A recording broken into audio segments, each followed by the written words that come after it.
えええええええ 10 days long Mumbai Rajasthan trip series part 4. സത്യമായിട്ട് ഈ കൊച്ചു പുറകിലുള്ള കാര്യം ഞാൻ കണ്ടിട്ടില്ല. ഞാൻ വളരെ റാൻഡമായിട്ട് ബാക്ക് ക്യാം വെച്ചൊരു സെൽഫി വീഡിയോ എടുത്തിട്ട് നിൽക്കുമ്പോൾ ഈ കൊച്ചു സൈഡിൽ കൂടെ ചിരിച്ചോണ്ട് പോകുന്നു. ആ ചിരി എന്തിനാന്നുള്ള കാര്യം അപ്പം എനിക്ക് മനസ്സിലായില്ല. പിന്നീട് വീഡിയോ എടുത്ത് നോക്കിയപ്പോഴേക്കാണ് ഇത് കാണുന്നത്. എന്തായാലും ഇങ്ങനെ ഒരു അനുഭവം ആദ്യമായിട്ടാണ്. ഇന്ന് പിന്നെ ഇന്നലത്തെ പോലെ അത്രയും നേരത്തെ എഴുന്നേറ്റില്ല, കുറച്ച് ലേറ്റ് ആയിട്ടാണ് ഞങ്ങൾ എഴുന്നേറ്റത്. കാര്യം ഉറക്കവും പ്രധാനപ്പെട്ടതാണല്ലോ.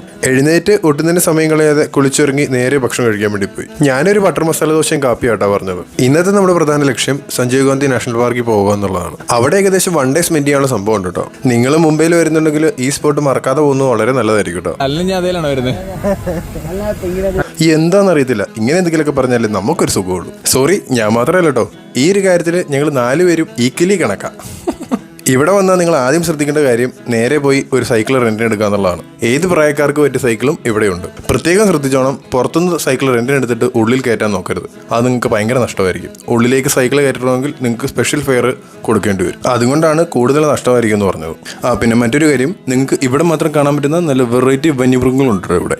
ഐ മീൻ ഈ കുരങ്ങനും മാനൊക്കെ പോലത്തെ നല്ല വെറൈറ്റി വന്യമൃഗങ്ങൾ. കുറേ നാൾ കൂടിയിട്ടാണ് സൈക്കിൾ ഓടിക്കുന്നത്. പോരാത്തിന് ഇത്രയും ഡിസ്റ്റൻസും ഇല്ലേ.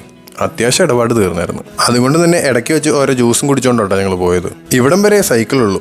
ലോണ്ടേ അങ്ങോട്ടാണ് നമ്മൾ ഇനി നടന്നു പോകേണ്ടത്, ആ കുന്നിന്റെ മേളിലേക്ക്. പോകുന്ന വഴിക്ക് ഉപ്പിലിട്ട ഏതോ കുറച്ച് ഫ്രൂട്ട്സ് ഒക്കെ മേടിച്ചോണ്ടാണ് ഞങ്ങൾ മേളിലേക്ക് നടന്നത്. ഓ മൈ ഗോഡ്, ഇതാട്ടോ ഇനി നമ്മൾ മുകളിൽ നടന്ന് കാണാൻ പോകുന്ന സ്ഥലത്തിന്റെ മാപ്പ്. അത് കണ്ടിട്ട് ചെറുതായിട്ട് ഞെട്ടി നിൽക്കുന്ന നിപ്പാട്ടോ കാണുന്നത്.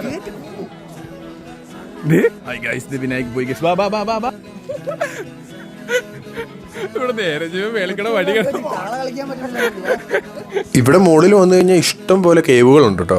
ഏകദേശം 100-ൽ പരം കേവ് എന്തോ ഉണ്ട് ഇവിടെ. ഇത് എല്ലാം തന്നെ റോക്ക് കട്ട് ബുദ്ധിസ്റ്റ് കേവ്സ് ആണെന്നാണ് പറയപ്പെടുന്നത്. എന്ന് വെച്ചാൽ പണ്ട് കാലത്ത് 1st century BC ആ ടൈമിൽ എപ്പോഴോ ബുദ്ധന്മാർ അവരുടെ ആവശ്യങ്ങൾക്കായിട്ട് ഉണ്ടാക്കിയിരിക്കുന്ന കേവുകളും മെഡിറ്റേഷൻ ഹാളുകളാണ് നമുക്കിവിടെ കാണാൻ പറ്റുന്നത്. അങ്ങനെ ഇതെല്ലാം കണ്ട് അതിൻ്റെ ഉള്ളിലെ കൊത്തുപണികളും കണ്ട് ഞങ്ങൾ നേരെ പിന്നെയും മേളിലേക്ക് പോയി. ഈ സ്റ്റെപ്പ് നേരെ കയറി ചെന്ന് കഴിഞ്ഞാൽ നല്ലൊരു വ്യൂ പോയിന്റ് ഉണ്ട് കേട്ടോ. ചുറ്റുമുള്ള കാടും മുംബൈ സിറ്റിയൊക്കെ നമുക്ക് അത്യാവശ്യം കാണാൻ പറ്റും. അവിടുന്ന് തിരിച്ചുള്ള പോക്ക് ശരിക്കും ഒരു ഓട്ടപ്പാച്ചിലായിരുന്നു കേട്ടോ. 1, സൈക്കിൾ തിരിച്ചു കൊടുക്കേണ്ട സമയമായിരുന്നു. 2, ഇത്രയും മേലൊക്കെ ഇറങ്ങിയോണ്ട് നല്ലോണം വിശക്കുന്നുണ്ടായിരുന്നു.